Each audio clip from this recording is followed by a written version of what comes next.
Hello class, so this is a lecture on protein purification and function. And so proteins can be separated on the basis of four common categories, which is size, shape, density, charge, solubility, and binding characteristics. These categories are correlated to different procedures. So for size, shape, and density, that's correlated to gel filtration, chromatography, also SDS page and centrifugation. And then charge is correlated to ion exchange chromatography, isoelectric focusing, and native electrophoresis. And then solubility is correlated to salting out, organic extraction, hydrophobic interaction, and chromatography. And then the binding specificity is correlated to affinity chromatography. So the basic theory behind chromatography is you have your sample, you pour it into a column that is full of solid matrix, and so the column itself is either made up of glass or plastic, and then the solid matrix that is in here is considered the stationary phase. And then when you pour in your solvent and it moves down the column and gets separated by different bands according to its properties, that is your mobile phase. And then from there you can separate the different components of your mixture and then run an analysis of what you have. So you can just think of it like with organic chemistry, and you have your TLC.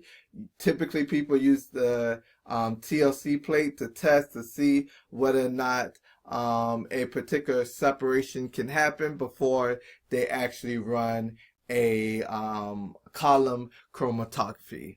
And so there are three types of chromatography, which is listed on top of here, which is one, gel filtration, which is size and shape related. And then you have ion exchange, which is charge related. And then finally affinity, which is the function of the protein. And so going in more deep into different chromatography techniques, the first one is gel filtration chromatography.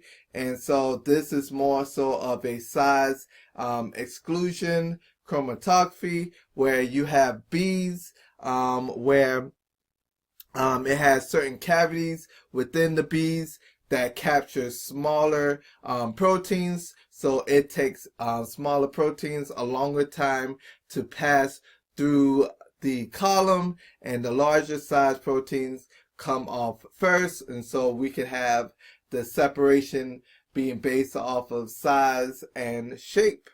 And this is more so of a depiction of an engineered polymer beads, where it has these smaller cavities that have these smaller proteins going through these almost like a detour before actually being able to go all the way down the column, and it taking those smaller proteins a longer time to pass through the column.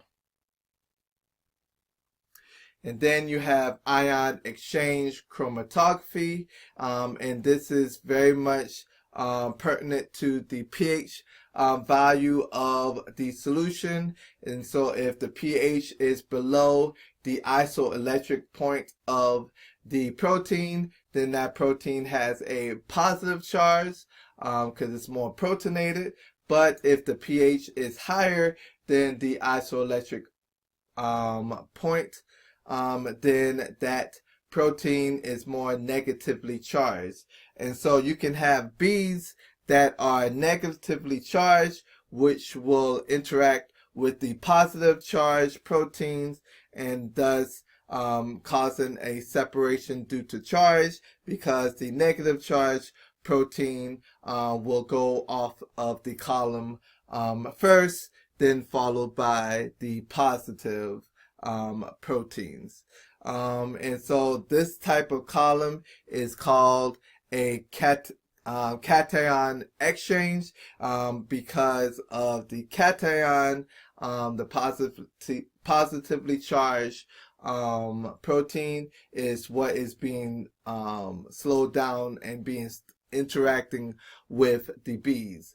When you have a negatively charged protein that is being more attracted to the bees, that is an anion exchange, and you will have to have a positively charged bead in order to do so.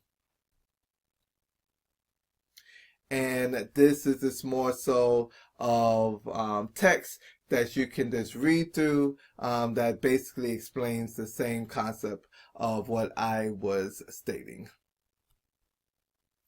And then you have the affinity chromatography, and that's when you have bees that have ligands that are functionalized onto the bees and thus will interact with proteins that will bind to that particular ligand. And so that is how it gets its name affinity, because it's more so of binding interaction with the protein. And so if you have a mixture of different proteins that is poured into this column where there's bees that have certain ligands, certain proteins will bond to those ligands, and the ones that does not will fall off first. And then of course your proteins are kind of stuck in a column with the bees with the ligands, and so you have free ligands afterwards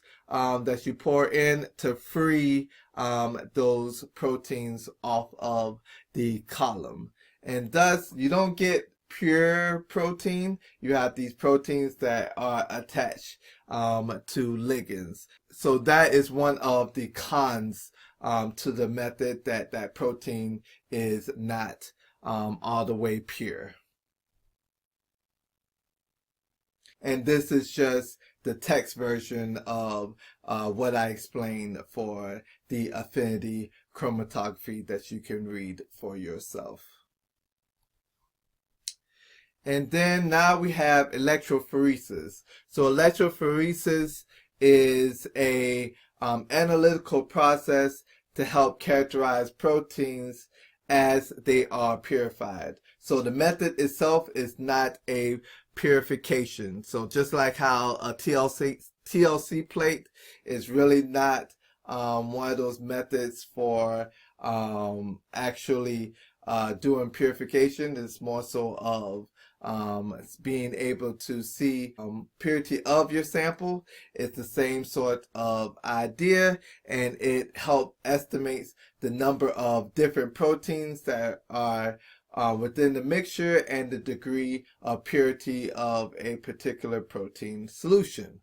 And you can also use it to determine the protein isoelectric point and potentially the approximate molecular weight. And so with the electrophoresis of proteins, it's generally carried out in a gel that's made up of cross-linked polymer called polyacrylamide.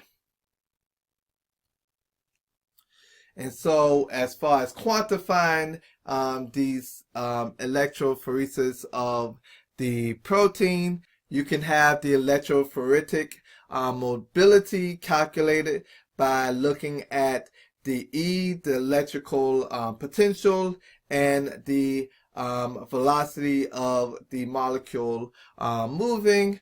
And then that's also correlated to the net charge of the protein versus the fractional coefficient, which is correlated to the protein shape and size.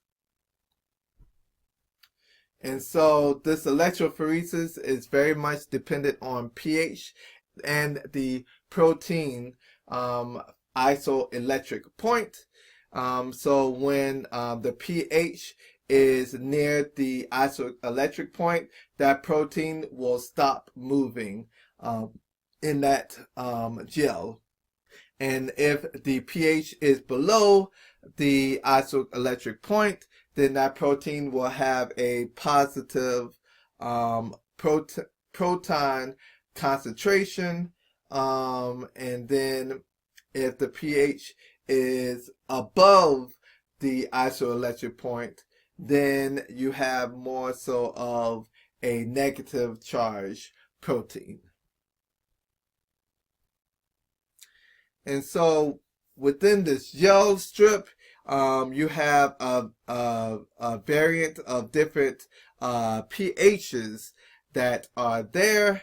And then since you have different pH and you apply a voltage when you're at a higher pH, which is higher than the isoelectric point, then you have a negative charge protein. And so when it's on this negative end, it wants to be more attracted to that positive end, and so it starts moving. But once it reaches its isoelectric point, it has a net charge of 0. And so then it's at a standstill. And so you start to have different marks based off of the isoelectric point. Because as it moves across, across the gel, the pH is changing, and once the pH is equal to the isoelectric point, that means that protein stops in its tracks. And then also you can have SDS page. SDS is sodium dodecyl sulfate, which is a detergent that can make a micelle around the protein, and now has this negative charge, and now we don't have this net 0 that is happening within the protein. And now whenever the protein is moving along, it's purely based off of the molecular weight of the protein and not its charge, because now that detergent is making all of those proteins negatively charged, having an equal charge to mass ratio. And so the smaller proteins will move further in this particular gel. And so using the SDS page method and applying a voltage, now the proteins will be moving down the gel, and the protein with the lower molecular weight will move faster down. And so for us to visualize these proteins, uses a dye called Kumasi blue, which binds to the protein and not the gel itself. And this concludes the lecture on protein purification and function.